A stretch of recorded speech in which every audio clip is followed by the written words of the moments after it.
Donc, au vu des profils des participants, qui est un peu différent des profils habituels, on s'est dit qu'on allait vous faire une introduction, Aurélie et moi-même, pour présenter nos structures. Donc, d'une part OncoPL et d'autre part la SRAE Nutrition. Et ensuite, il y aura donc le corps de la présentation, donc avec une intervention en binôme de Christine Bobin-Dubigeon et Damien Van Steen, qui vont vous présenter donc le réseau NACRE. Ensuite, un chapitre sur l'alimentation et cancer, lutter contre les idées reçues. Pourquoi et comment lutter contre la dénutrition en oncologie. Et enfin, le réseau Oncodiète, ses missions et son organisation. Donc moi, je vais commencer. Je suis Delphine Lauzet, chef de projet à OncoPL. Je vais vous présenter très rapidement en une diapo ce que c'est qu'OncoPL. Je pense que tout le monde ici ne connaît pas. Et puis quelques informations sur les soins oncologiques de support. Et je passerai ensuite la parole à ma collègue Aurélie Turpot pour la SRAE Nutrition. Donc, OncoPL en quelques mots. Nous sommes un dispositif spécifique régional du cancer. Nous fédérons les acteurs de la cancérologie au niveau régional, c'est-à-dire qu'on travaille avec les professionnels de santé pour les professionnels de santé, les spécialistes de la cancérologie, également les usagers, les associations. Mais nous ne sommes pas un réseau de prise en charge des patients. Par contre, bien évidemment, l'objectif au final, c'est quand même les patients. Donc, notre objectif principal, c'est de garantir à tous les patients atteints de cancer de la région un accès égal à des soins de qualité, quel que soit le lieu et la structure de prise en charge. Donc, nous avons un cadre de mission. Donc, nous sommes un réseau régional. Donc, il y a un réseau dans chaque région avec les mêmes missions globales, on va dire. Donc, promotion et amélioration de la qualité en cancérologie, promotion d'outils de communication au sein de la région, aide à la formation continue des professionnels, information des professionnels de santé, des patients et de leurs proches, et enfin, évaluation des pratiques et des organisations. Donc, c'est dans le cadre de la mission d'information la mission des informations des professionnels qu'on organise à OncoPL des webinaires qu'on appelle Rendez-vous OncoPL. On en organise 3 à 4 par an et il y en a toujours un sur les soins oncologiques de support. Donc, c'est dans ce cadre-là qu'on est réunis aujourd'hui avec nos collègues en binôme de la SRAE Nutrition au vu de la thématique. Donc, pourquoi je vais vous rappeler rapidement aussi ce que sont les soins oncologiques de support.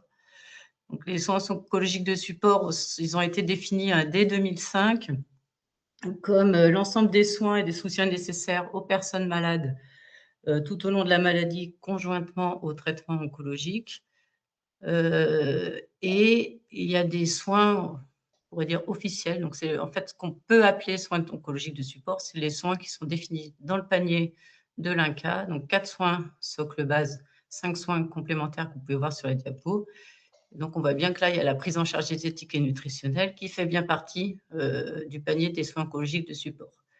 Ce panier, c'est les soins qui sont validés scientifiquement, qui sont indispensables aux patients et qui sont à peu près remboursés par l'assurance maladie et qui doivent être, en fait, normalement proposés ou au moins évalués à chaque patient, pour chaque patient qui a un cancer. Donc ensuite, nous à OncoPL, on ne travaille pas sur un projet spécifique autour de la nutrition, en tous les cas pour l'instant, hein, ça pourra venir. Mais par contre, on propose des outils pour les soins oncologiques de support de façon globale, donc qui peuvent être utiles aussi pour la prise en charge nutritionnelle. Donc d'abord, on a créé une fiche d'évaluation des besoins en soins de support. Alors, issue de la fiche officielle de l'INCa, qui est quand même très complexe, donc on l'a simplifiée. Donc, c'est une fiche qui permet, en posant quelques questions, d'évaluer chaque besoin, chaque soin de support, et ensuite d'orienter les patients en fonction de leurs besoins.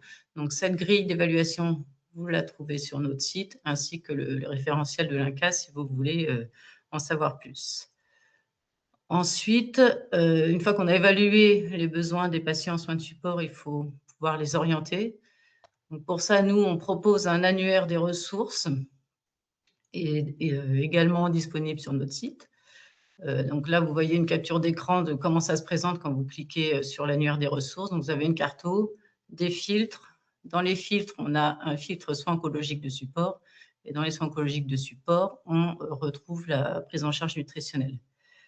Alors, ce qu'il faut savoir là, ce qui est important, c'est que cet annuaire, pour le moment, il ne recense que les soins oncologiques de support des établissements autorisés à la cancérologie et de certaines associations. C'est-à-dire qu'on ne référence pas, en particulier les libéraux. Je dis ça parce que je sais qu'il y a beaucoup de diététiciennes et diététiciens.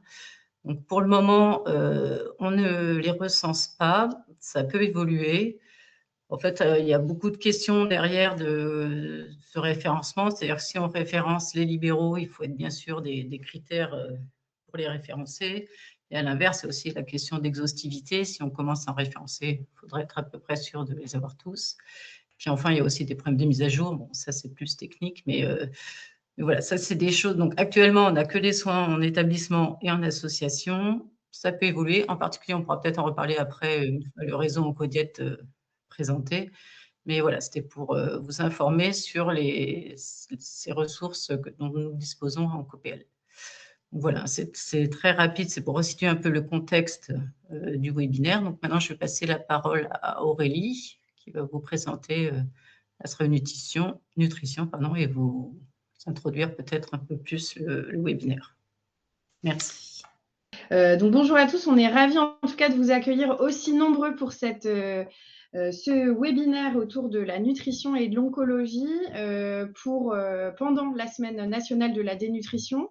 Avant d'entrer dans le vif du sujet, c'était important pour nous de représenter ce qu'était la SRAE Nutrition, structure régionale d'appui et d'expertise en nutrition. Nous sommes une association qui est financée à 90% par l'Agence régionale de santé des Pays de la Loire et 10% par la DRAGES, qui est l'équivalent du ministère des Sports en région. Et notre mission, c'est vraiment d'accompagner les professionnels et d'animer le réseau des acteurs qui sont concernés par la nutrition. Et donc, on travaille vraiment autour de 4 grandes thématiques. Donc, quand on parle nutrition, c'est à la fois alimentation et activité physique. Et on travaille aussi autour de l'obésité et la dénutrition. On vous invite à aller voir sur notre site internet sraenutrition.fr où vous pouvez retrouver de nombreuses actualités, ressources, outils et formations qui sont à destination des professionnels de la région. La mission dénutrition, évidemment, c'est toute l'année, hein, c'est pas que pendant la semaine de la dénutrition, même si c'est pour nous l'occasion de faire parler et d'échanger autour de cette pathologie. Donc, comment on accompagne les professionnels autour de la nutrition? Donc, on accompagne tout type de professionnels, à la fois en structure et en ville.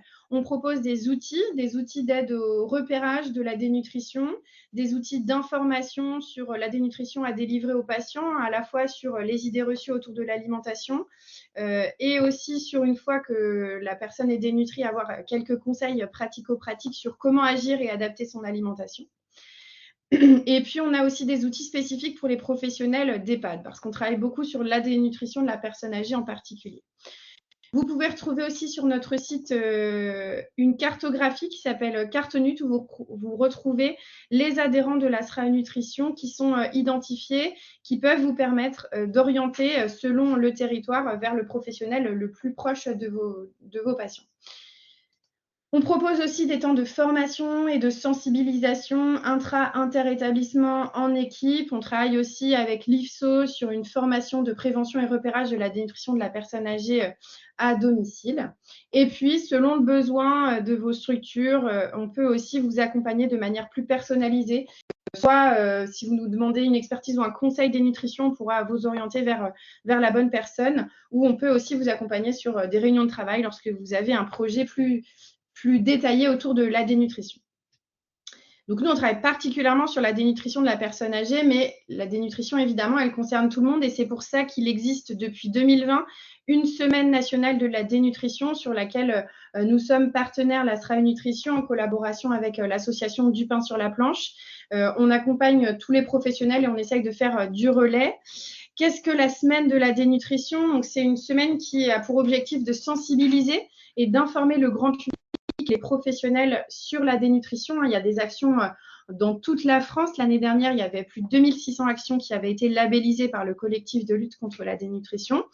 Et le collectif de lutte contre la dénutrition met à disposition aussi tout un kit de communication avec des flyers, des guides d'action spécifiques selon la structure dans laquelle vous intervenez, et pas mal de webinaires. Et puis, il y a différentes retombées presse qui ont lieu souvent pendant cette semaine-là. Et donc aujourd'hui, on est spécifiquement sur la dénutrition et l'oncologie.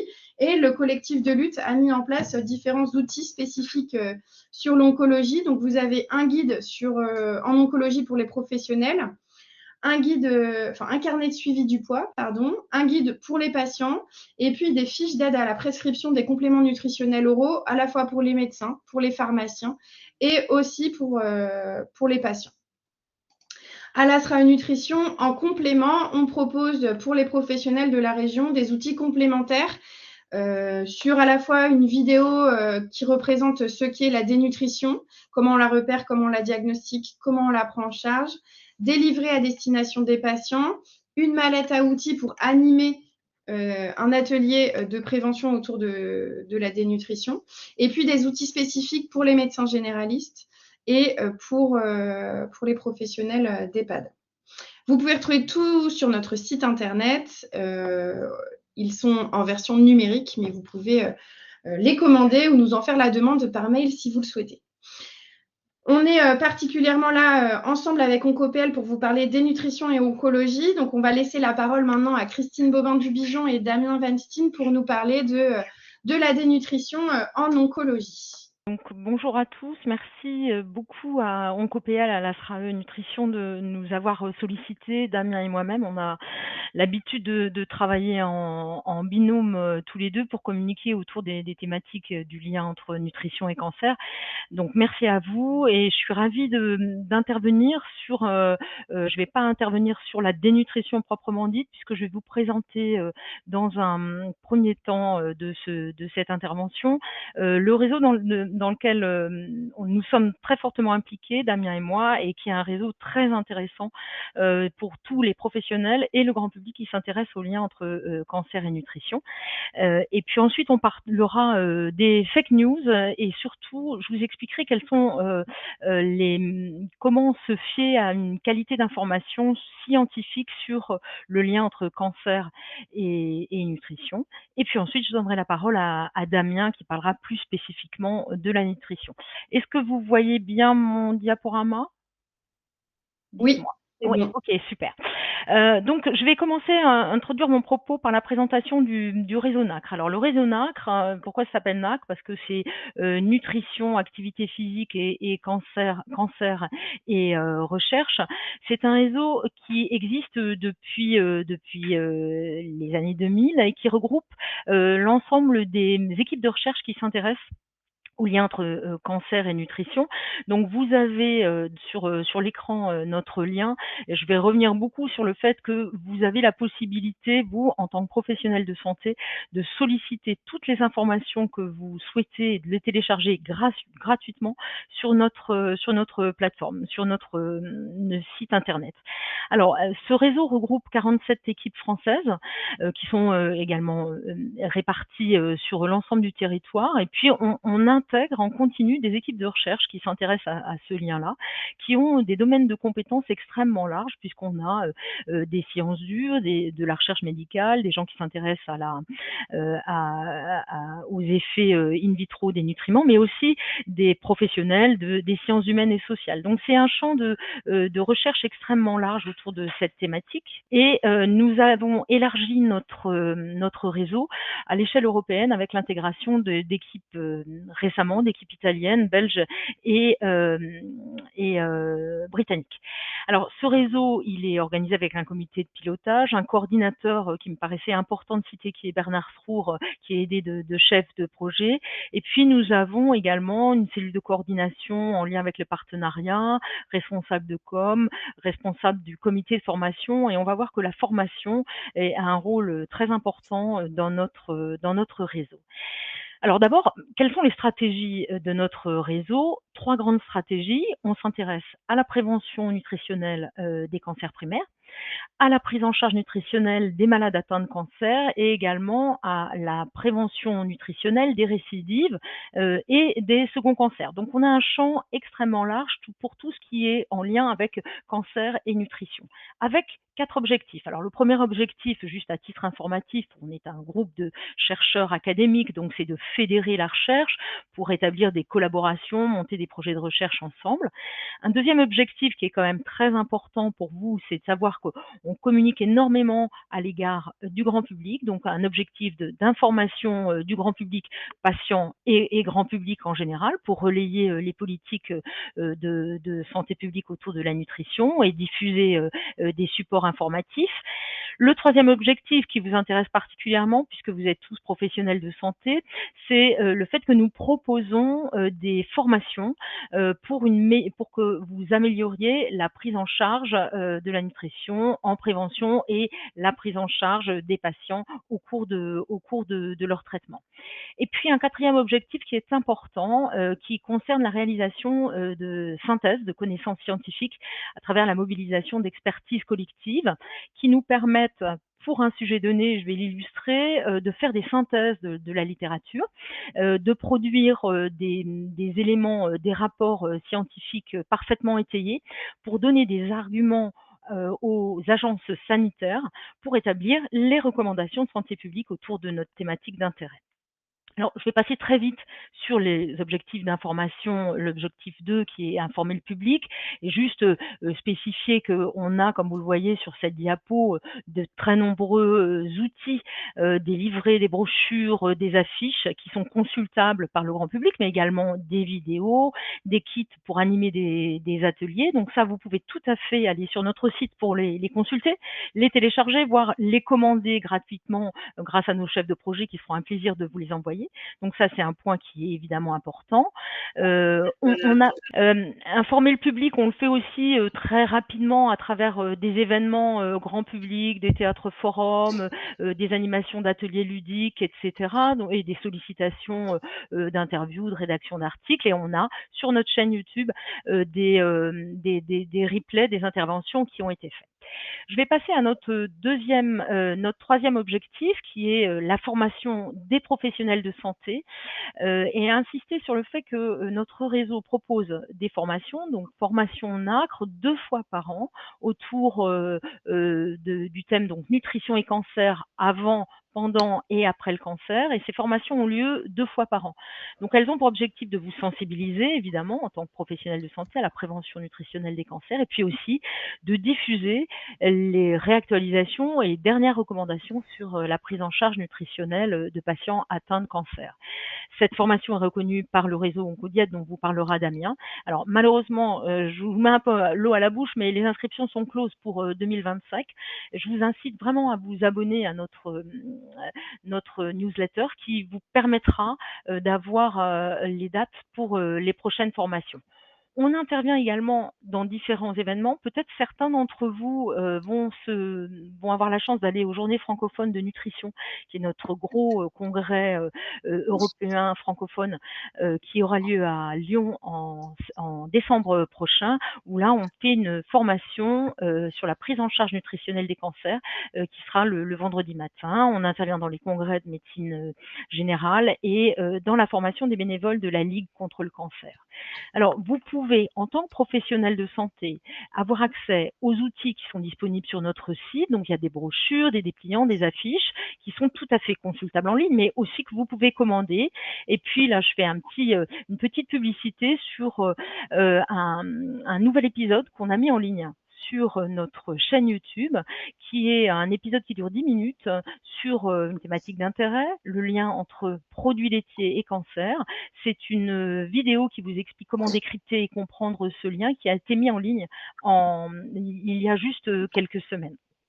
Alors, une dernière info qui va concerner les professionnels de santé, plus spécifiquement le médecin généraliste, au même titre que la SRAE met à disposition des supports, nous on met à disposition un kit sur la prévention nutritionnelle des cancers au cabinet du médecin généraliste avec une proposition d'ordonnance de prévention avec des infographies, des vidéos. Donc tout cela est visionnable, téléchargeable, bien sûr gratuitement. Donc surtout n'hésitez pas. Donc ça c'est le troisième objectif de notre réseau. Le quatrième objectif, et on va insister, et je vais illustrer la deuxième partie de mon propos, concerne la synthèse des connaissances et les expertises collectives que mène notre réseau sur des thèmes d'intérêt. Alors, la diapo que je vous présente liste quelques synthèses et expertises collectives dans lesquelles notre réseau a été impliqué, sur, par exemple, le jeûne et les régimes restrictifs et le cancer. Nous avons également réalisé une synthèse sur impact des facteurs nutritionnels pendant et après le cancer, en collaboration avec l'INCa, qui a donné lieu à une fiche repère qui est disponible en ligne sur le site de l'INCa et aussi sur notre site. Ça vous concerne un petit peu moins. On a fait une synthèse, un rapport sur les besoins pour exprimer les besoins de la recherche en nutrition et cancer. Et puis, un groupe de travail d'experts de notre réseau est en train de travailler sur le lien bidirectionnel entre diabète et cancer. Voilà une présentation un peu rapide, hein, mais j'espère que je vous ai donné envie d'aller jeter un coup d'œil sur notre site qui est vraiment très bien fait avec une qualité d'information tout à fait irréprochable. Alors, qualité d'information irréprochable, on passe à la deuxième partie, alimentation et cancer, comment lutter contre les idées reçues. Alors, il m'a pas été très compliqué d'aller sur Internet dans différents journaux pour prendre faire des copier-coller d'écran où des aliments sont présentés comme étant des aliments formidables, anti-cancer, etc., comme ce que vous avez à l'écran, mais également, là, c'est très, très tendance, vous le savez, dans votre pratique quotidienne, les baies de goji, le curcuma, le jeûne thérapeutique, évidemment. Donc, on va trouver plein de choses, mais comment démêler le vrai du faux? C'est pas parce que c'est sur Internet ou sur des sites sur TikTok ou sur Instagram que c'est faux. Hein. En particulier, là, je vous ai mis, j'ai copié un lien TikTok qui est fait par nos collègues de Léon Bérard, et sur Instagram, on va trouver des choses parfaitement validées sur le plan scientifique, mais surtout, quand vos patients font référence à ces sources-là, il faut évidemment regarder derrière qui l'a fait et est-ce que ces éléments sont étayés sur le plan scientifique. Voilà. Donc là, je vais évidemment enfoncer une porte ouverte. Vous le savez, le cancer a de nombreux facteurs de risque qui sont non modifiables, en partie modifiables comme l'environnement, mais aussi des facteurs modifiables dont fait partie l'alimentation, l'alcool, l'état nutritionnel, l'activité physique, donc des facteurs nutritionnels. Et vraiment, la prévention nutritionnelle a un rôle essentiel dans la limitation de la survenue de pathologies cancéreuses. De la même façon, des éléments assez probants sur l'importance de la qualité de ce que nous mangeons à travers les chiffres qui sont présentés sur cette diapositive. Au cours d'une vie, on constate que, grosso modo, on va ingérer 30 tonnes d'aliments et boire 50 000 litres de boissons. Donc on voit à travers ces chiffres l'importance de la qualité de ce que nous allons manger, l'importance de la qualité des eaux et des boissons que nous allons prendre. L'alimentation, c'est non seulement des nutriments, mais c'est aussi d'autres composants comme des constituants végétaux, des additifs, des emballages qui peuvent être des contaminants de l'alimentation, des produits de dégradation et puis bien sûr l'alcool. Alors ces différents facteurs nutritionnels vont agir à des niveaux que j'ai identifiés qui ne sont pas exhaustifs au niveau génétique, épigénétique, au niveau métabolique, en interagissant aussi avec les facteurs de croissance, l'hormone, en provoquant ou en diminuant un état inflammatoire latent, et puis vont aussi modifier le microbiote dont on connaît de plus en plus et on explore de plus en plus l'importance en lien avec la pathologie cancéreuse. Et tous ces facteurs, agissant à différents niveaux, vont agir également entre eux. Donc, on va décrypter un petit peu comment vous, en tant que professionnel de santé, vous devez comprendre comment sont établis les liens entre un facteur protecteur ou un facteur de risque et la survenue d'une pathologie cancéreuse. Alors, pourquoi c'est important? J'ai remis ici une diapositive de mes collègues du réseau qui montre quelles sont les sources d'informations sur l'alimentation pour le grand public. Évidemment, la télévision, mais ce qui est important, c'est ce que j'ai entouré ici, c'est que plus de 80% des Français considèrent les professionnels de santé, donc vous et moi, comme une source d'information la plus fiable par rapport aux autres sources que sont Internet, la télévision et la presse écrite. Donc maintenant, on va rentrer un petit peu plus dans le vif de notre question. Comment établit-on un lien entre nutrition et cancer? Je vous ai montré curcuma, baie de goji, qui sont présentés comme étant des aliments formidables pour limiter la survenue d'un cancer. Ben, malheureusement, il n'y a pas d'aliment anti-cancer, ça vous le savez, et une seule étude isolée, quelle que soit sa méthodologie, ne va pas suffire à établir la relation entre un facteur donné et le risque de cancer. Il faut évidemment beaucoup d'études et des études de différents types, des études épidémiologiques, c'est-à-dire avec des grands groupes de sujets, et puis des études mécanistiques pour comprendre quel est le mécanisme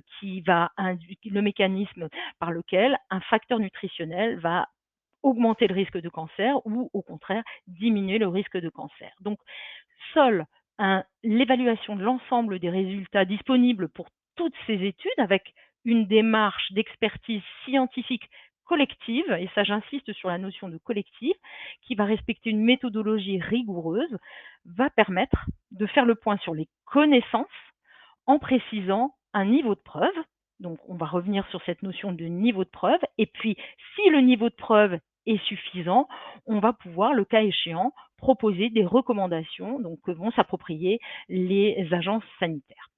Alors, à l'échelle internationale, on dispose d'expertises scientifiques collectives qui sont d'une part, vous connaissez probablement le Centre international de recherche pour le cancer de l'OMS ou l'IARC, qui va explorer pour un facteur donné son niveau, est-ce qu'il est cancérogène probable ou pas du tout. Donc on va voir comment sont établis à travers l'analyse de la littérature le niveau de cancérogénicité d'un facteur.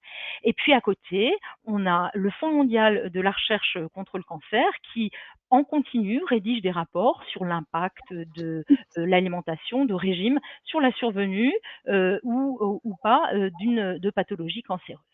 Alors, on va regarder très brièvement comment travaille l'IARC avec les méthodes d'évaluation qui reposent sur les données d'exposition à un agent donné, les études de l'exposition de cet agent sur le cancer chez l'homme, l'étude de la cancérogénèse chez l'animal, les mécanismes qui sous-tendent, et puis à partir de cela, on va évaluer un niveau de preuve en classant l'agent considéré, soit dans le groupe 1, on va considérer que les données qu'on aura établies avec toute l'analyse de la littérature nous sont suffisamment importantes pour dire l'agent est cancérogène pour l'homme, et puis à l'opposé, si les données ne montrent pas de lien entre agent et induction de cancer, eh bien, il va faire partie du groupe 4, l'agent considéré probablement non cancérogène pour l'homme. Et ça, ces données sont tout à fait disponibles sur le site de l'OMS à travers des monographies pour une substance donnée. Donc, je vous ai mis sur cette diapositive là à suivre une illustration de facteurs évalués par le Centre international de recherche contre le cancer pour une exposition alimentaire, en mettant en exergue évidemment une classification cancérogène pour l'homme groupe 1. Qu'est-ce qu'on va retrouver? Les boissons alcoolisées. Il est clair que l'exposition à l'alcool est associée à un surrisque évident d'augmentation du risque de cancer. Ça, c'est pour un agent donné. On va retrouver d'autres agents, donc je vais pas redévelopper ce point. Et puis, on a cette autre expertise du Fonds mondial de la recherche contre le cancer qui évalue en continu l'impact des régimes alimentaires sur une localisation donnée et qui publie en continu, vous le voyez, des informations sur habitudes alimentaires et différentes localisations cancéreuses. Donc, par exemple, il y a une réactualisation en continu. Vous le voyez en bas de la diapositive. Je ne sais pas si j'ai un pointeur. Oui, bon, vous le voyez en bas de la diapositive à droite, en 2025, le WCRF a publié un nouveau rapport sur les profils alimentaires et le mode de vie en réactualisant ces données en ce qui concerne le cancer du sein et le cancer colorectal. Alors comment ils font? Ils font de la même façon, c'est-à-dire qu'ils analysent, ils font une revue systématique des publications, des méta-analyses, c'est-à-dire des publications qui regroupent plusieurs études en analysant l'ensemble des études de cohorte, des études d'intervention. Et puis, on fait une évaluation indépendante par un panel d'experts internationaux et à partir de cette approche d'expertise, toutes les données, en prenant en compte évidemment la qualité des données, l'absence d'hétérogénéité, etc. Et puis la plausibilité biologique des liens qui ont été identifiés, on va pouvoir donner un niveau de preuve qui sera un niveau de preuve convaincant, c'est-à-dire on a un niveau d'évidence suffisamment pour dire que, par exemple, la consommation d'alcool est associée à un niveau de risque convaincant d'augmenter le surrisque de cancer ou un niveau de preuve probable. Et puis, si les arguments scientifiques ne sont pas suffisamment importants, on a un niveau de preuve limité, non concluant, voire un effet substantiel peu probable. Alors, j'ai entouré ici le niveau de preuve convaincant et probable pour vous expliquer que seuls les deux plus hauts niveaux de preuve, donc convaincant et probable, permettent aux autorités sanitaires d'émettre les recommandations pour la population. Ça, c'est un point qui est absolument essentiel. Et donc, ici, pour la population française, les facteurs nutritionnels qui augmentent le risque de cancer, je vous ai mis ici, les boissons alcoolisées vont augmenter avec un niveau de preuve convaincant et probable le risque de voir se développer un cancer des voies aérodigestives supérieures, etc. J'ai entouré ici le cancer du sein. Pourquoi je l'ai entouré? Parce que les données actuelles, les dernières données publiées par le WCRF montrent qu'il n'y a pas de consommation à moindre risque et les données actuelles suggèrent que toute quantité d'alcool va augmenter le risque de développer un cancer du sein. Alors ça, c'est pour les facteurs de risque et puis évidemment, il y a les facteurs protecteurs qui sont évidemment évalués avec la même méthodologie rigoureuse d'analyse de l'ensemble de la littérature avec une expertise collective. Donc les facteurs protecteurs, vous les connaissez, hein, l'activité physique, la consommation de fruits et légumes, de fibres, etc. Alors, je vais illustrer maintenant un propos auquel vous avez probablement été confronté dans votre pratique médicale, peut-être pas quotidiennement, mais vos patients vous ont probablement interpellé sur l'intérêt de pratiquer un jeûne thérapeutique ou un régime restrictif en prévention primaire ou pendant leur cancer. Et donc, le réseau NACRE a réalisé un rapport sur l'intérêt de pratiquer ou non un jeûne thérapeutique ou un jeûne restrictif. Et nous avons émis une fiche de synthèse qui est disponible sur le site de l'INCa et qui fait un point scientifique sur l'intérêt de ce jeûne hein, qui a un engouement extrêmement important depuis une quinzaine d'années. Alors, les données scientifiques qu'on a explorées pendant ce rapport d'expertise nous montrent une absence de niveau de preuve. Ça veut dire quoi? Ça veut dire que en l'absence, en l'état actuel des connaissances scientifiques, il est recommandé de ne pas pratiquer le jeûne ou un régime restrictif au cours de la prise en charge du cancer. Donc ça, c'est un point important et aucun niveau de preuve n'a également été montré en prévention primaire. En ce qui concerne les patients qui sont, malgré les recommandations destinées aux patients, dire il n'y a pas de niveau de preuve qui nous disent que c'est efficace ou pour suivre votre traitement de chimiothérapie. Si malgré cette recommandation, le patient souhaite quand même pratiquer un jeûne ou un régime restrictif, on incite les patients à tenir informés les médecins et les professionnels de santé de leur souhait de pour autant continuer à faire un jeûne, mais en ayant une évaluation, une surveillance diététique et nutritionnelle en proposant, dans le cas des patients qui souhaitent quand même pratiquer le jeûne, des modalités d'accompagnement qui reposent sur un suivi nutritionnel important, un engagement à se peser régulièrement et à noter clairement ce qu'ils mangent, surveiller éventuellement avec un grip, et puis régulièrement, si effectivement en partenariat avec un accord avec le professionnel de santé, si la chute de poids est trop importante, s'engager à arrêter ce jeûne thérapeutique ou ce régime restrictif et s'engager sur une prise en charge médicale plus sérieuse, voire faire un suivi biologique régulier pour s'assurer que le patient n'est pas, et je dis pour la première fois le mot-clé, en début de nutrition. Voilà une illustration de ce que nous avons fait dans le cadre du réseau.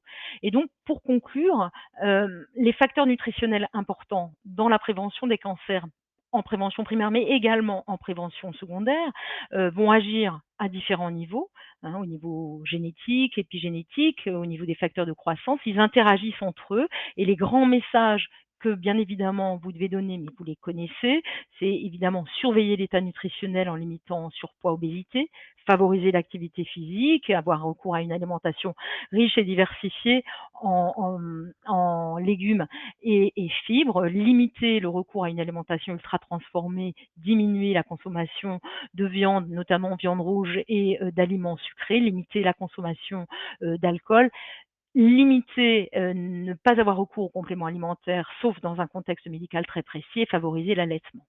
Voilà, j'ai été un peu rapide, hein, mais on voulait vous donner ces éléments informatifs sur la méthodologie pour établir les recommandations de santé publique en ce qui concerne la nutrition.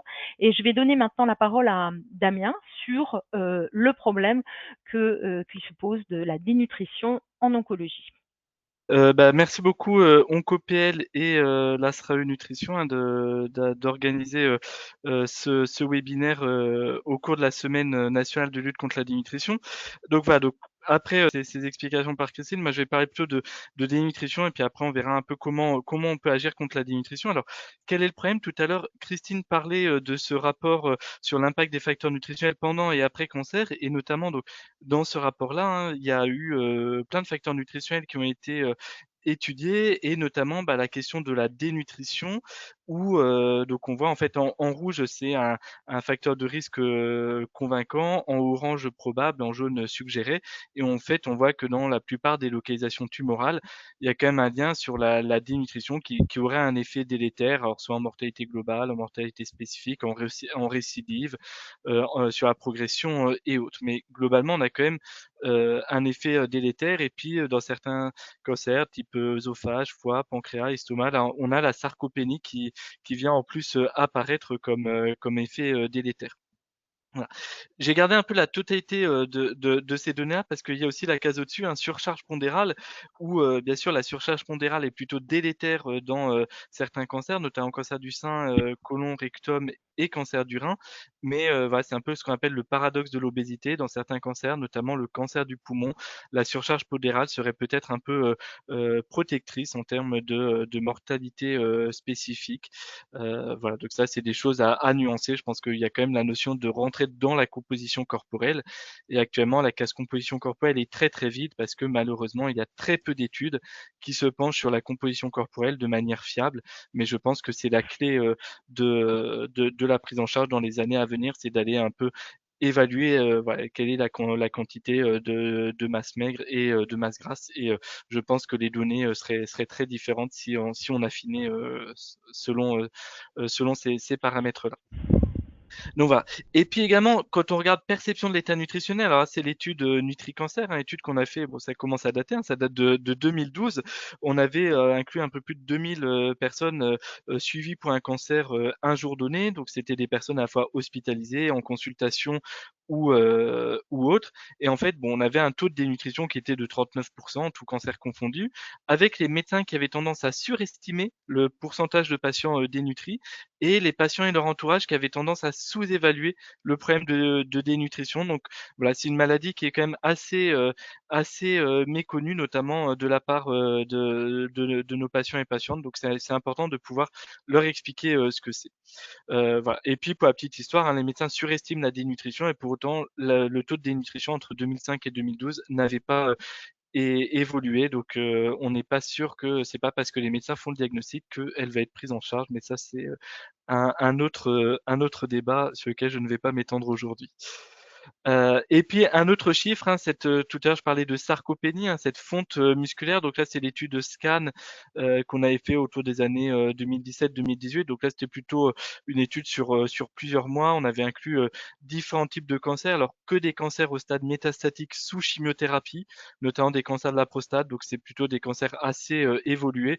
Et retenez que 7 patients sur 10 qui ont un cancer métastatique vont être sarcopéniques.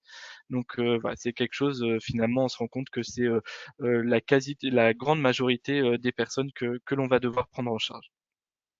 Donc voilà pour quelques chiffres. Et puis je voulais vous présenter, alors je vais vous présenter tout au long d'aujourd'hui 2-3 études qui ont été faites notamment à l'ICEO, puisque nous avons un partenariat avec l'Institut de recherche LIFE, anciennement Institut Paul Bocuse à Lyon, et Elior, professionnel de la restauration collective. C'est un partenariat un peu atypique qu'on a monté, mais l'objectif c'est de développer des projets de recherche en nutrition, et notamment il y a ce projet Oncoalim. Donc j'ai parlé, c'est Marianne Bourdon et Estelle Rousseau qui l'ont porté, qui sont plutôt Marianne est psychologue, Estelle est plutôt sociologue. Donc, c'est un projet de sciences humaines et sociales qui avait pour but d'étudier le vécu des changements alimentaires des patients atteints de cancer. En fait, on s'est dit, après tout, allons regarder un peu pourquoi les patients changent d'alimentation, comment ils ont recours à ces changements d'alimentation, comment ça va comment ils font en fait pour après tout, pour pouvoir les prendre en charge, il faut déjà les comprendre. Donc c'était une étude qualitative, hein, qui se base vraiment sur ces recommandations et du raisonnacre de s'intéresser aux sciences humaines et sociales pour essayer d'identifier des croyances, des stratégies alimentaires et autres. Donc comment on a fait? En fait, on a interrogé, on a fait 4 cohortes, des personnes atteintes de cancer du sein. Donc ça, c'était au centre hospitalier de Blois. Au CHU de Brest, on inclut des patients et patientes atteintes de cancer de la jonction œsogastrique. Alors là, on a pris ce cancer-là parce que c'est quand même un cancer où il y a beaucoup de dysphagie, beaucoup de troubles de la prise alimentaire liés à un obstacle mécanique. Après, on a choisi sur l'ICEO de Nantes des cancers du poumon et des cancers colorectaux.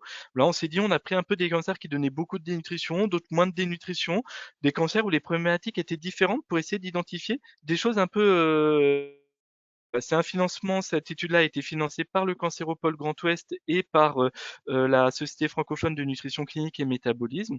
Et donc, ça a été des entretiens individuels semi-directifs qui ont pu être effectués. Et là, quand on s'intéresse aux croyances, en fait, c'est une croyance qui est vraiment ancrée chez nos patients, c'est il faut suivre les recommandations de santé publique. Et ça, on voit bien que j'en parlais ce matin avec notre chef de projet sur ce partenariat-là, où en fait, on a des injonctions de il faut manger ni trop gras, ni trop salé, ni trop sucré. Il y a le Nutri-Score. Alors, je suis un fervent défenseur du Nutri-Score pour le grand public, mais en fait, il faut savoir que toutes ces recommandations-là, quand on est sous chimiothérapie, on va un peu les oublier. Et puis après, quand on a fini la chimiothérapie, il faut peut-être y retourner. Donc il y a vraiment un switch chez nos patients à faire, et ça, il faut qu'on puisse les accompagner là-dedans. Après, une autre croyance qui était répandue chez tout le monde, c'est le cancer, c'est synonyme de perte de poids. Voilà, donc bon, on peut se poser la question dans certains cancers, notamment cancer du sein, je suis pas sûr qu'il y ait une telle perte de poids. Et puis après, et là c'était ça qui a été intéressant, c'était d'inclure différents types de cancers. On a pu avoir des choses un peu différentes, avec le cancer se nourrit de sucre, qu'on retrouvait plutôt chez les personnes qui avaient un cancer du sein, ou bon, cancer du poumon, les aliments ne passent pas. que l'alimentation peut influencer l'évolution de la maladie, c'était cité que dans certains cancers. Et puis voilà, certaines personnes qui me disaient quand même l'alimentation ne fait pas partie des priorités des médecins. Donc voilà, donc sur les croyances, il y avait déjà pas mal de renseignements. Ça demande, on est encore en train de creuser les résultats de cette étude pour voir un peu qu'est-ce qu'on peut en faire, réfléchir aux suites de cette étude. Et puis après, bah, les patients et patientes avaient des stratégies, soit stratégies sociales, d'évitement liées à la préparation des repas ou des stratégies liées aux difficultés alimentaires, notamment sur l'assimilation de la nourriture, les problèmes de goût, et autres. Donc ça, c'était assez différent selon les types de cancers. Et puis après, on leur a demandé quelles étaient leurs attentes. Il y avait beaucoup de besoins d'informations, d'une personnalisation de l'accompagnement. Voilà, le terme accompagnement était retrouvé assez fréquemment. Donc voilà pour l'étude onco à Lyme. Bah, je vais pas détailler plus, hein, on est encore c'est moi voilà, je suis pas le plus calé sur ces études qualitatives, mais voilà, je trouve que c'est quand même intéressant de demander aux patients, mais en fait comment vous mangez et pourquoi vous mangez différemment, qu'est-ce qui vous a amené à manger différemment et qu'est-ce qu'on peut faire pour vous aider. Voilà. Donc après, donc face à ce constat, comment on va lutter? Alors bon, ça je pense que j'espère ne pas vous apprendre grand-chose, hein. Comment on dépiste la dénutrition? Déjà, on pèse, on mesure le malade, on va calculer l'IMC, quantifier la perte de poids. On va évaluer les ingestats, hein, cette fameuse échelle des ingestats, sur une échelle de 0 à 10, combien la personne mange aujourd'hui, entre 10 qui était une prise normale d'aliments, 0 pas du tout d'aliments. Et puis après, ce qui est important, je pense, c'est d'évaluer la masse et la fonction musculaire. Donc il y a différentes méthodes, hein. Là, j'ai mis le hand grip. Voilà, je le dis assez souvent, un hand grip tel que je l'ai pris en photo sur cette diapositive-là, ça coûte 300 euros.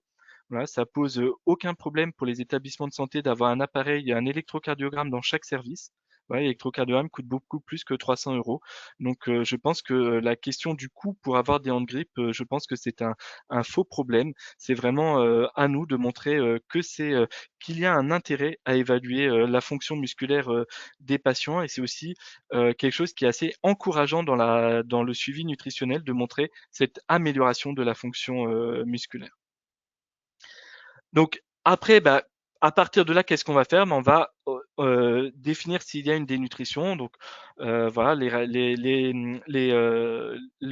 recommandations sur les critères diagnostiques de la dénutrition, hein, depuis 2019 et 2021. C'est l'association d'un critère phénotypique et d'un critère étiologique.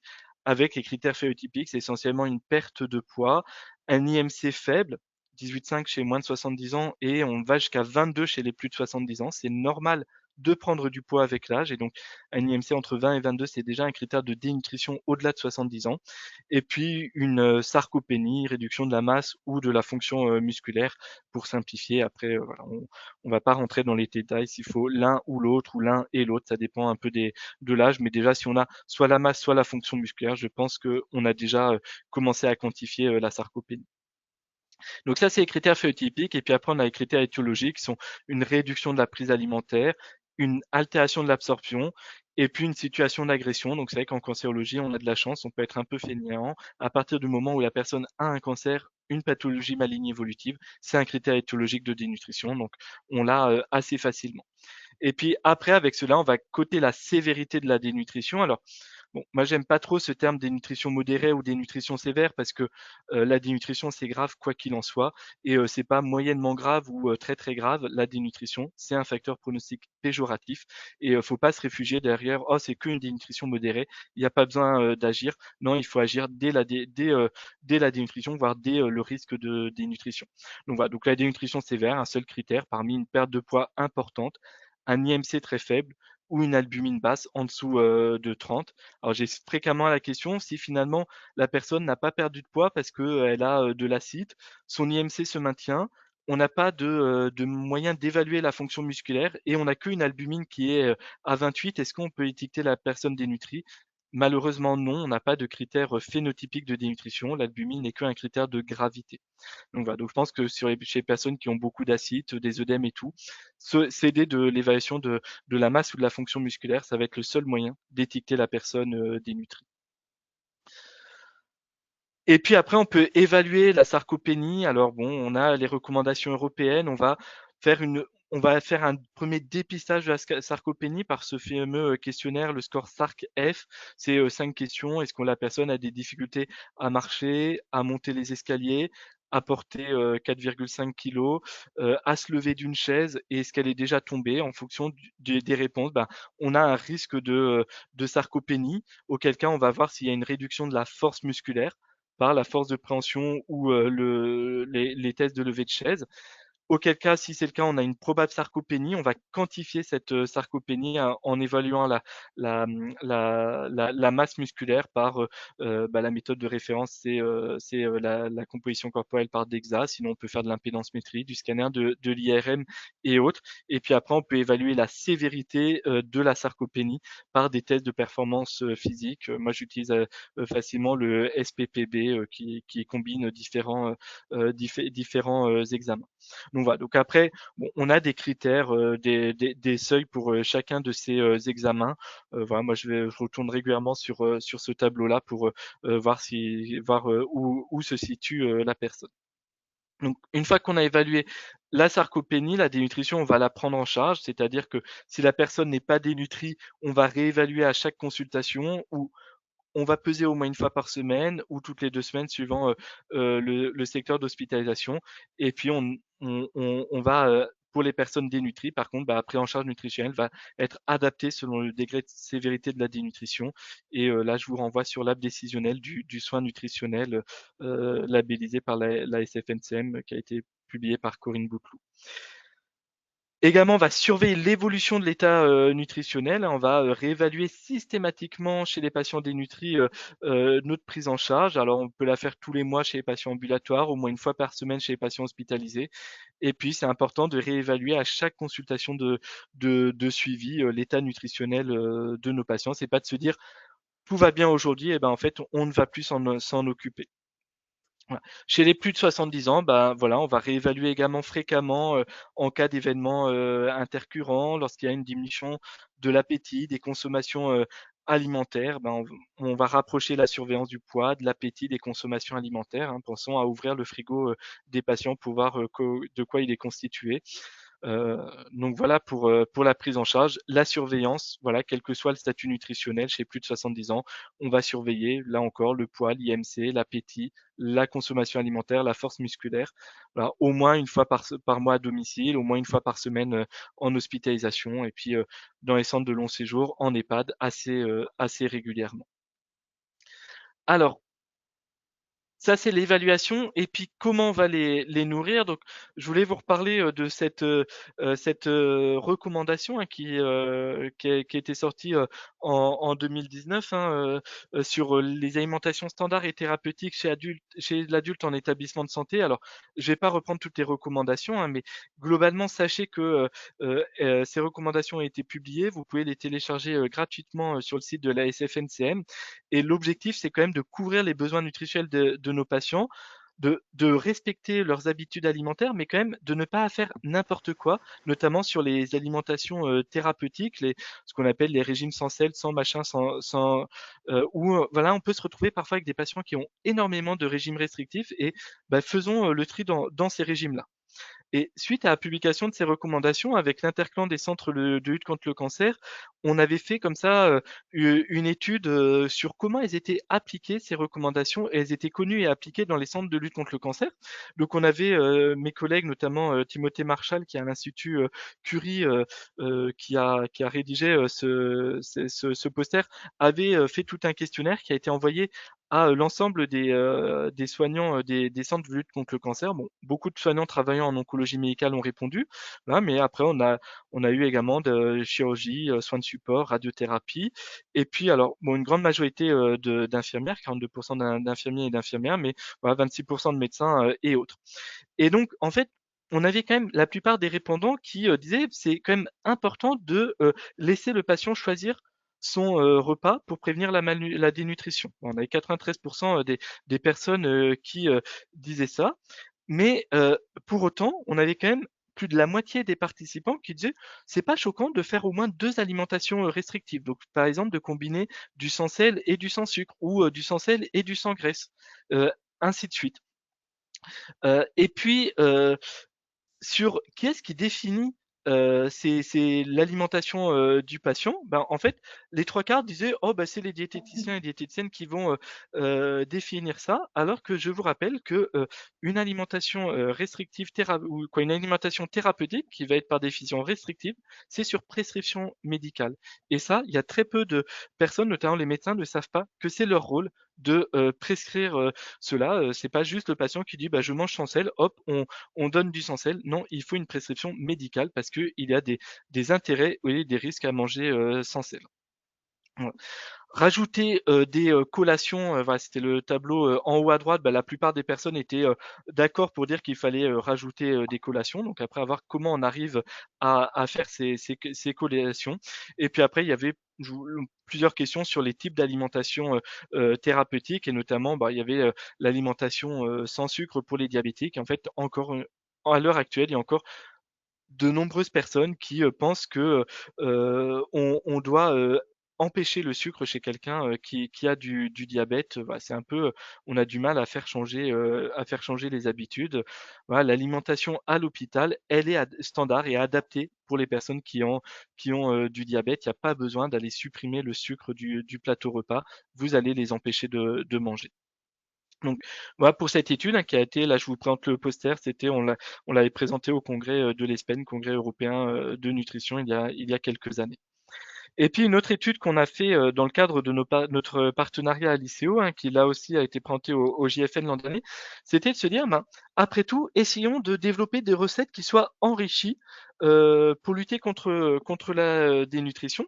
Donc, comment on a fait? L'idée, c'était on a décidé d'impliquer des chefs cuistots pour créer des recettes qui soient enrichies en calories et en protéines. Et puis après, on va faire tester ces recettes aux patients pour voir si elles sont appréciées. Donc voilà, donc il y avait eu plusieurs étapes, déjà de conception des recettes, puis de calculer les teneurs en calories et en protéines. Et après, on a évalué ces recettes chez des patients, alors à la fois à l'ICO de Nantes et à la PACLé, avec qui nous travaillons régulièrement. Nous trouvions intéressant d'évaluer ces recettes également en SMR. Donc voilà, donc là, alors c'était malheureusement on l'a fait au moment du Covid, donc on a été obligé de faire des sortes d'isoloirs pour éviter que les personnes testent ces recettes un peu de façon trop proche. Donc c'est vrai que c'était pas super agréable et pas très convivial malheureusement, mais bon. On le referait maintenant, je pense qu'on pourrait le faire dans des conditions plus pratiques. Donc voilà, donc on a développé 3 recettes, une entrée, un plat et un dessert, une version standard, une version enrichie, et on leur a fait des questionnaires de satisfaction. Donc voilà, donc là je vous passe voilà, les enrichissements. Globalement, on avait enrichi les recettes beaucoup avec de l'œuf, de la poudre de lait, et puis malheureusement tout ce qui était entrée et plat, la recette enrichie a été moins appréciée que la recette standard, alors qu'on avait quand même un apport plus important en calories et en protéines. Et par contre, le dessert, la recette enrichie a été validée puisqu'elle était autant appréciée que la recette standard. Voilà. Et puis on leur a demandé un peu comment vous évaluez les choses. Donc c'est vrai que voilà, c'était en fait les recettes enrichies pour l'entrée et le plat étaient souvent un peu fades, des sensations un peu trop sèches, des problèmes de texture. Donc voilà, on sait qu'on va devoir travailler sur ce sujet-là. Mais néanmoins, voilà, il y a peut-être voilà, de travailler avec les chefs, d'impliquer les patients, peut-être qu'on peut faire en sorte d'améliorer la prise alimentaire à l'hôpital. Donc voilà, donc là c'est un peu nos pistes d'amélioration sur travailler sur le goût et la texture des aliments, mais c'est important quand même de prendre en compte les attentes des patients. Donc voilà pour la prise en charge. Et puis pour finir, je voulais quand même parler un peu du réseau Oncodiète parce que c'est un réseau qu'on aimerait développer, qui petit à petit se développe, mais je pense qu'il faut qu'on en parle. Donc le réseau Oncodiète, c'est un réseau qui a été créé il y a 8 ans. Donc initialement, on l'a créé par l'Interclan des centres de lutte contre le cancer, où on est parti du constat que en fait, on avait de plus en plus de patients à prendre en charge, des patients qui venaient parfois de très loin et qu'on avait du mal à pouvoir tous les prendre en charge. Et donc, on s'est dit, bah, en fait, on va créer un lien avec les diététiciens en libéral pour prendre en charge nos patients. Donc, initialement, on l'a créé vraiment sur l'Île-de-France, puis très rapidement, on l'a étendu sur toute la France et avec une gestion centralisée, puis des référentes par région. Voilà, donc là, sur la région Pays de la Loire, Bretagne et Centre-Val de Loire, c'est les diététiciennes de l'ICO de Nantes qui sont référentes, que vous pouvez contacter si vous êtes intéressé par ce réseau. En 2023, on a décidé d'élargir ce réseau à tout, pour que toute personne qui soit prise en charge pour un cancer, quel que soit son lieu de prise en charge, centre de lutte contre le cancer, CHU, CH, clinique, puisse avoir accès au réseau. Donc voilà, donc pour l'instant dans la région Grand Ouest, il n'y a que le CHU de Nantes qui a décidé de rejoindre le réseau, mais je suis sûr que après cette présentation, nous allons avoir des demandes d'autres établissements. Donc voilà, donc pour cela, il faut que les établissements de santé signent une charte d'adhésion au réseau, une charte spécifique d'établissement adresseur. Et puis après, nous, on leur fournit tous les outils pour pouvoir être membre du réseau. Alors, et puis pour autant, il y a également des personnes en libéral à qui on va adresser nos patients. Donc en fait, on a quand même des prérequis parce que tout à l'heure, Delphine le disait sur la présentation, donc OPL, faire un annuaire de professionnels en libéral, il faut quand même s'assurer que les personnes ont les compétences. Donc en fait, déjà, on demande un justificatif de diplôme et on demande une adhésion à une association professionnelle type AFDN, SFNCM, SFN ou autre. Et également une formation ou une expérience en cancérologie. Et on a labellisé un certain nombre de formations qui sont validantes pour être membre du réseau Oncodiète. Voilà, et puis les personnes doivent accepter que leurs coordonnées soient diffusées.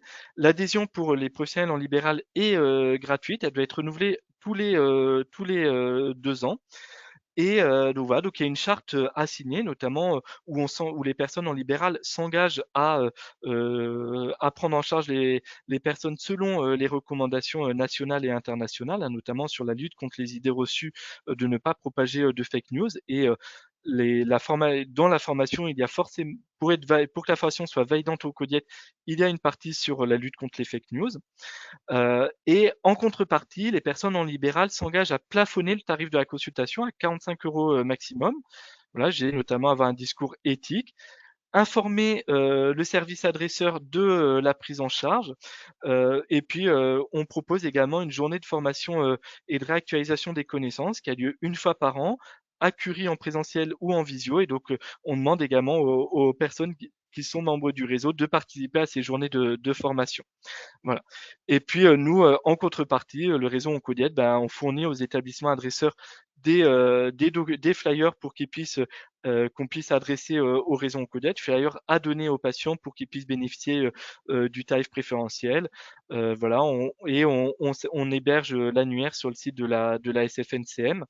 Voilà également donc cette formation là, je vous ai mis le programme, on ne voit pas trop le programme de cette journée cette année, mais l'idée c'est tous les ans, on essaie de faire évoluer. Le programme est différent tous les ans en fonction des attentes des membres du réseau. Voilà. Et donc pour retrouver le réseau, vous tapez Oncodiète sur un moteur de recherche, vous allez sur le site de la SFNCM.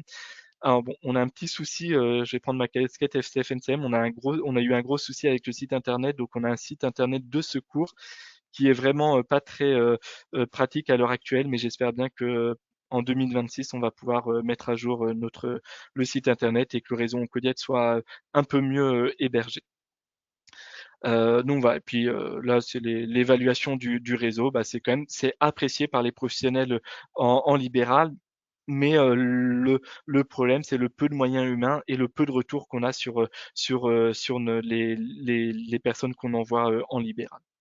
Donc voilà. Pour conclure, c'est nos interventions de Christine et moi sur le webinaire. Donc j'espère que vous avez compris qu'il était important de savoir démêler le vrai du faux, se méfier un peu, de vérifier où sont les sources d'informations, se méfier des promesses miracles. Hein. Les personnes font beaucoup d'espoir dans des traitements, des choses alternatives pour guérir du cancer. Et malheureusement, on est parfois là pour dire, ben non, en fait, c'est pas si simple que ça.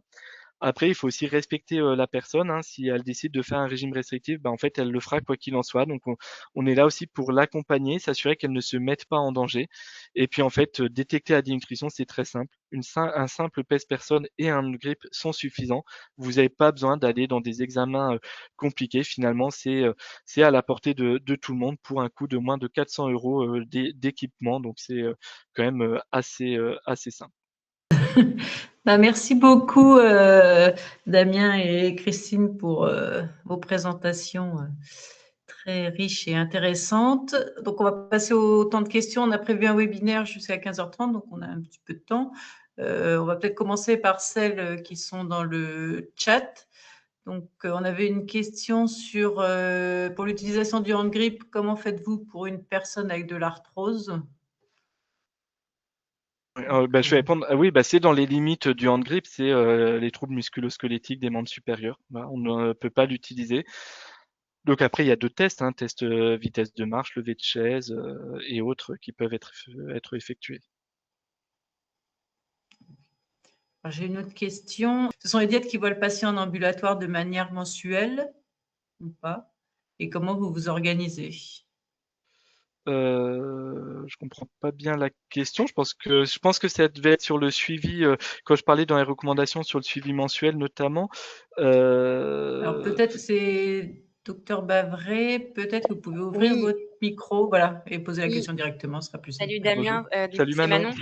Manon. C'était effectivement quand tu disais pour les patients entre 18 et 78 ans et 70 ans où tu mettais diète, évaluation en tout cas sur le plan nutritionnel hebdomadaire chez les patients en split et mensuel chez les patients en ambu. Mais comment concrètement tu arrives à intégrer ça en charge de consultation? C'est les diététiciens qui du coup font une évaluation mensuelle et est-ce que ça Alors, arrive à être absorbé par l'équipe?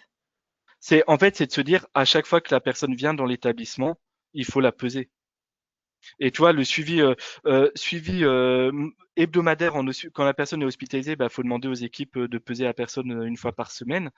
Quand la personne est à domicile, en fait, elle vient quand même très souvent dans les établissements de santé, hein, et donc c'est de profiter de la peser à chacune des venues et pourquoi pas impliquer le médecin traitant dans la pesée. Et également, Aurélie en parlait tout à l'heure sur les outils faits pour la semaine de la dénutrition. On a fait le carnet de suivi du poids en oncologie qui, en fait, voilà, moi je me suis dit, on a un problème, c'est qu'on n'arrive pas à connaître l'évolution du poids. Faisons un carnet. Donc c'est comme ça que l'idée est née, c'est en fait, de donner un carnet au patient. Il note son poids régulièrement et il se pèse et comme ça, on a l'historique du poids. OK, d'accord. Donc oui, c'est toujours avoir le poids et l'évaluation et si besoin, après, on fait l'évaluation avec le diététicien derrière. OK. Ouais, voilà. Il y a une autre question sur les hand grips qui est assez précise. Pour les hand grips, avez-vous des références conseillées? Pour les évaluations de la force, quelles sont les valeurs repères? Est-ce variable avec l'appareil que l'on utilise? Alors, l'appareil de référence, c'est le hand grip Jamar, hein, celui que j'ai montré, qui est un hand grip hydraulique. Je vous invite à aller sur le site de la SFNCM. Il y a une fiche sur l'utilisation du hand grip en pratique, qui explique vraiment les conditions de réalisation du hand grip et les valeurs. Donc, le seuil, c'est en dessous de 16 pour une femme, 26 pour un homme. On étiquette la personne sarcopénique. Mais je vous invite à taper dans un moteur de recherche GRASP, G-R-A-S-P, Clermont-Ferrand. C'est l'équipe du CHU de Clermont-Ferrand, notamment d'Yves Boiry, qui travaille beaucoup sur le muscle, qui a fait des abacs de force musculaire en fonction du sexe et de l'âge. Donc en fait, vous rentrez l'âge, la valeur de hand grip que vous avez, si c'est un homme et une femme, et après ça va vous mettre par rapport à la population du même âge, la courbe, savoir où est-ce qu'elle se situe. Moi j'utilise très souvent pour voir un peu si elle est plutôt dans le haut ou dans le bas de la courbe. Et honnêtement, les hand grips en plastique que beaucoup de prestataires de santé à domicile utilisent, hein, il y a un laboratoire qui les a fournis il y a quelques années. Moi, j'ai arrêté de l'utiliser parce que c'est totalement pas fiable. Alors après, on a une question plus spécifique aux raisons oncodiètes. Donc, est-ce que c'est bien pour les diététiciennes libérales? Alors, en fait, Et oui et non. C'est que l'idée, c'est d'adresser à des diététiciennes en libéral des patients suivis en cancérologie, mais c'est un établissement qui adresse. Donc, à l'heure actuelle, sur la région, on n'a que l'ICO Nantes-Angers et le CHU de Nantes qui peut adresser. Mais l'idée, c'est que si d'autres établissements veulent pouvoir adresser dans le réseau, qu'ils puissent rejoindre ce réseau Oncodiète, partie établissement adresseur, pour adresser à des diètes en libéral. d'accord. Donc en fait, une diététicienne ou un diététicien libéral ne peut pas s'inscrire tout seul Alors, dans l'annuaire, dans le réseau. Enfin, s'il peut il s'inscrire à faut. condition, Oui. faut signer la charte et avoir une formation validante du réseau. Donc, voilà, donc on en organise régulièrement à l'ICO. Il y a le réseau NACRE qui organise des formations qui sont validantes pour Oncodiète. Mais par contre, le patient, il faut qu'il passe d'abord par un établissement pour Oui, pouvoir bénéficier des conditions oui, de la diététicienne, oui. le Après, tarif en particulier, oui. etc. D'accord. Après, c'est une discussion. Si le patient ne passe pas par un établissement adresseur, c'est-à-dire n'a pas le flyer d'adressage, c'est une discussion entre le patient et la diète qu'il voit si elle veut plafonner le tarif de la consultation. Et c'est au choix, ça c'est libre. Oui, parce que les annuaires que vous faites sont libres d'accès. Donc, Tout à un fait, patient pourrait tout à fait trouver l'information sans passer par l'établissement. C'est bien ça. tout à fait, oui. D'accord. Et nous, ce qu'on va voir à Oncopel, donc dans notre annuaire où on référence donc les soins de support, on va réfléchir à comment intégrer aussi cette information Oncodiète. Alors peut-être juste faire un lien vers votre annuaire, parce que finalement, ça ne sert à rien de refaire 2 annuaires. Enfin, en tous les cas, faire apparaître cette information, parce que c'est comme un label. Voilà, donc c'est important. Je pense qu'on puisse retrouver aussi, nous, l'information dans notre annuaire. Il y avait une question, pourquoi la consultation est plafonnée à Ah oui, 45 euros? Bah, en fait, c'est que voilà, c'est un réel problème. La consultation diète en libéral n'est pas remboursée par la sécurité sociale, donc ça a un coût. Et notamment, donc on avait discuté de plafonner le tarif de la consultation. Donc on a fixé 45 euros.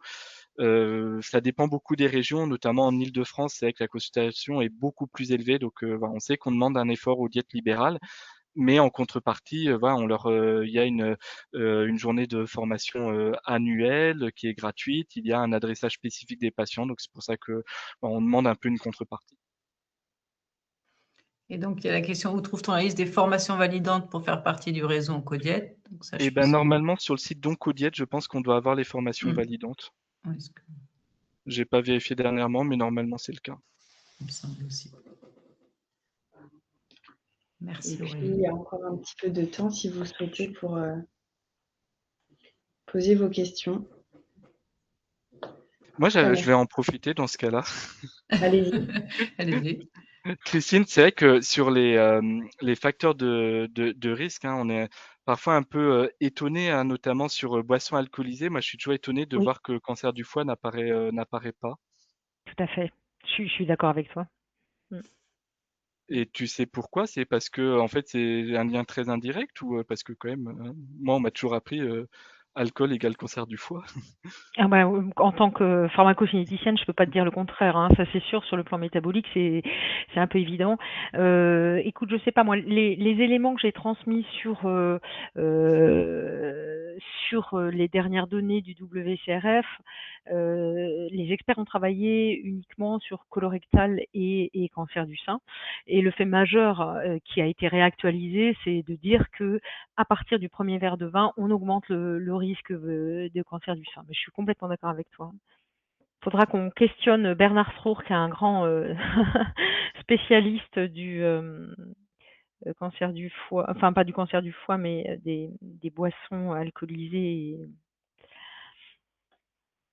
Ouais, parce que moi en fait ça me gêne de pas le voir apparaître en fait, alors que je me dis mais j'espère que les gens ne croient pas que l'alcool n'augmente pas le risque de cancer du foie parce que ça croit un Tout à peu. fait. Et c'est dans l'estomac, c'est ça, qui aurait un petit effet protecteur de l'alcool, mais sans pour eux, mais après disant que sont les méfaits de l'alcool sont tels qu'on peut pas avoir on peut Tu pas peux pas utiliser cette effectivement conclure, protecteur. oui, et trouver un effet Ouais, bénéfique. Oui, ouais. oui. Absolument. Mm. Je vois une question dans le chat. Y a-t-il dans les tuyaux quelque part un espoir de remboursement des consultations diététiques en libéral sur prescription? Alors, je sais pas si je suis au fait de toutes les actualités, mais en tout cas, à ma connaissance, aujourd'hui, il n'y a pas de remboursement en tant que tel des consultations diète. Après, il va y avoir les parcours coordonnés renforcés selon des pathologies, enfin, selon des parcours qui seront identifiés, qui pourront, je pense, prévoir la prise en charge de consultations diététiques. Parfois dans des maisons de santé ou des CPTS en fonction des projets de ces structures-là, il peut y avoir la prise en charge de consultations et puis via les mutuelles également. En tout cas, aujourd'hui, c'est les infos qu'on a Une info dans le chat qu'il y aura un décret en cours. pour prévention. Ouais. J'ai une petite question, enfin pas une question, une petite remarque, c'est Fabienne, par rapport au cancer du foie et à l'alcool. Est-ce que c'est tout simplement le problème statistique, c'est-à-dire qu'en fait, l'alcool entraîne des maladies hépatiques et des lésions hépatiques qui elles-mêmes vont entraîner un cancer, mais du coup, L'imputabilité, oui. Statistiquement, directement, l'alcool n'est pas responsable. Ça devrait être un. Alors, je suis d'accord avec Damien que c'est gênant, du coup, de ne pas le voir apparaître, parce qu'on n'arrête pas de le dire, mais quand on regarde les études épidémiaux, généralement, l'alcool, en soi, entraîne des lésions hépatiques, des cirrhoses, des générations. Ça peut, tout à fait. Ça peut qui vont entraîner peut-être à terme un cancer, mais directement, je ne suis pas sûre qu'on puisse dire. Et c'est gênant quand on le voit écrit comme ça sur un document, et surtout quand on veut en parler au public, mais je crois que c'est peut-être pour ça l'explication. Ah oui, je suis assez d'accord avec toi. Alors, on a une autre question. Est-ce que beaucoup de patients, finalement, vont en consultation en dehors du parcours de soins à l'hôpital? Difficile. Aucune idée. En fait, nous c'est un peu le problème du réseau Oncodiète, c'est qu'on a peu de retours. Alors, on a plusieurs diètes libérales qui disent, en fait, on voit peu de patients. Pourtant, je donne fréquemment des flyers. Quand je revois les gens, il y a toujours une bonne raison pour pas y aller, notamment la question du coût, la question de se prendre en main. Après, il y a quelques années, on avait fait les états généraux des patients à l'ICO et donc on leur avait demandé quel est votre besoin, et le premier besoin qui était répondu, c'était ne pas venir trop souvent à l'ICO. Donc voilà, je pense que c'est aussi une façon d'aller proche de chez soi. C'est toujours intéressant. Donc oui, ces suivis peuvent être faits également en cours de traitement. C'est pas uniquement de l'après, c'est vraiment tout au long de la maladie, du traitement et post-cancer. Tout à fait, oui. Après, il y a aussi tous les comités départementaux de la Ligue contre le cancer qui proposent parfois des parcours de prise en charge, voire des consultations diététiques à proximité. Ça peut être aussi un moyen, en effet, pour les patients de sortir de l'hôpital pour avoir une prise en charge adaptée. Et puis, nous, ce qu'on voit aussi, c'est que parfois, il ne faut pas se freiner. Ce n'est pas parce que la consultation diététique n'est pas prise en charge et payante qu'il faut s'interdire de le proposer aux patients. Parfois, les patients, ils sont prêts à payer des consultations non remboursées de certains professionnels qui ne sont pas issus de la santé. Donc, peut-être aussi leur donner la possibilité, leur expliquer aussi le rôle des diététiciens dans la prise en charge et l'intérêt et le bénéfice qu'ils peuvent y trouver. Alors, j'ai vu qu'il y avait une question, Damien, vous avez répondu directement, mais si tout le monde ne voit pas le chat, en chirurgie bariatrique, on est tenu de faire un compte-rendu au service. Pourquoi pas le demander dans votre réseau Oncodiète? Donc, vous dites que c'est effectivement demandé dans la charte du réseau. Mais ce n'est pas forcément fait, c'est ça que… on ne reçoit pas forcément, oui. D'accord. C'est dommage. Voilà. Oui, après, voilà, on est… la dénutrition, on part de loin, hein, on va y arriver, mais on voit que… Moi, je pense qu'on est au même niveau que la douleur il y a 20 ans dans les établissements de santé. Donc, on voit que la douleur, maintenant, c'est quelque chose qui est ancré, que tout le monde détecte et prend en charge. Je suis sûr que la dénutrition, dans 20 ans, ça sera le cas. Mais il faut juste voilà, faire connaître cela. Donc, voilà, c'est l'importance des webinaires comme celui d'aujourd'hui. Oui, tout à fait. Et quand on voit le nombre d'inscrits et de présents, enfin, on voit que c'est quand même une thématique qui intéresse. Donc, on espère que ça aura répondu aux attentes des participants. Je pense que s'il y a plus… Ah, j'ai entendu un micro ouvert. Oui, c'était juste pour compléter. Dans les dernières données WCRF, les boissons alcoolisées sont bien associées à une augmentation, un niveau convaincant de cancer du foie, Damien. le foie fait bien partie des cancers associés à dont le risque est augmenté avec les boissons alcoolisées. Oui, merci Oui, oui. Voilà, Christine. nous voilà rassurés. Ok, bah écoutez, il est 15h28, donc je pense que s'il n'y a plus de questions, on va pouvoir vous libérer. Merci encore beaucoup. Merci beaucoup à tous, tous les participants de s'être inscrits, aux intervenants en particulier pour votre participation. Et on espère que voilà, Oncodiète va s'étoffer après ce webinaire. On continuera à faire la promotion, nous aussi, du réseau. Et voilà, Aurélie, si tu veux un petit mot de fin pour la SRE. Merci en tout cas pour votre participation, Christine et Damien, et toutes ces données très intéressantes sur l'alimentation et le cancer de manière générale, et aussi sur la dénutrition. On espère que ça va donner plus de visibilité au réseau NACRE et au réseau Oncodiète. Et puis, si vous avez la moindre question, on reste disponible pour vous mettre en lien ou vous accompagner sur la thématique de la dénutrition. Merci à tous et puis bonne semaine de la dénutrition. Oui. Merci beaucoup. Merci beaucoup à tout le monde. On va arrêter l'enregistrement et puis clore la session. On vous souhaite une belle après-midi. À bientôt. Au revoir. Bon après-midi. Au revoir.